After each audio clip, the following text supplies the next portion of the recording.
Perkara yang sedang kami lakukan proses penyidikannya saat ini di Kementerian Tenaga Kerja.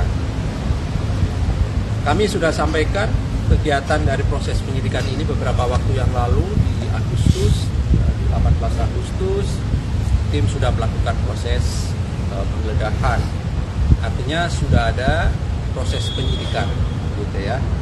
Yang itu dilakukan jauh-jauh hari sebelum kemudian ada isu-isu yang berkembang saat ini terkait dengan proses politik. Sekali lagi kami tegaskan, ini tidak ada kaitannya sama sekali dengan proses-proses politik dimaksud, gitu ya. Kami ini KPK, lembaga penegak hukum. Dalam bidang penindakan, tentu politik bukan wilayah kami. Kami tegak lurus pada proses penegakan hukum tindak pidana korupsi.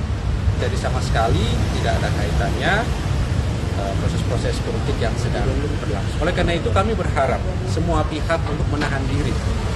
Jangan sampai kemudian membangun opini, membangun narasi seolah-olah kemudian kerja-kerja KPK disangkut pautkan dengan proses politik yang sedang berlangsung. Kami paham betul bahwa ini adalah tahun politik, tetapi kami berharap jangan bawa KPK pada ke persoalan-persoalan politik yang sedang berlangsung tersebut.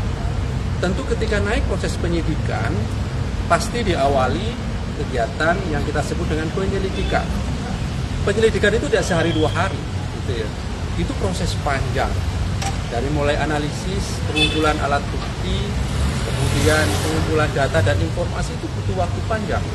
Kalau kemudian naik pada proses penyidikan di bulan Juli dan sprindik di Agustus, itu juga masih jauh dari proses yang saya kira teman-teman dan masyarakat tahu ada proses politik tentang pencapresan ataupun wapres, calon wapres di tahun 2024. Gitu. Perkara ini sudah KPK lakukan sudah jauh hari sebelum itu. Bahkan kami pastikan sebelum Juli ataupun bahkan di tahun yang lalu. Itu sudah kami lakukan penerimaan laporannya, verifikasinya, telaahannya, itu proses panjang.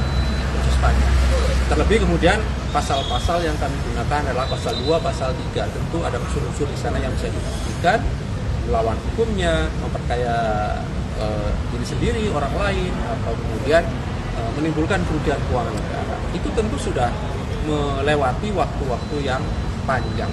Jadi poinnya adalah sekali lagi, tidak sehari dua hari kemudian KPK melakukan proses penyidikan ataupun penegakan hukum dugaan korupsi di Kementerian Tenaga Kerja dimaksud.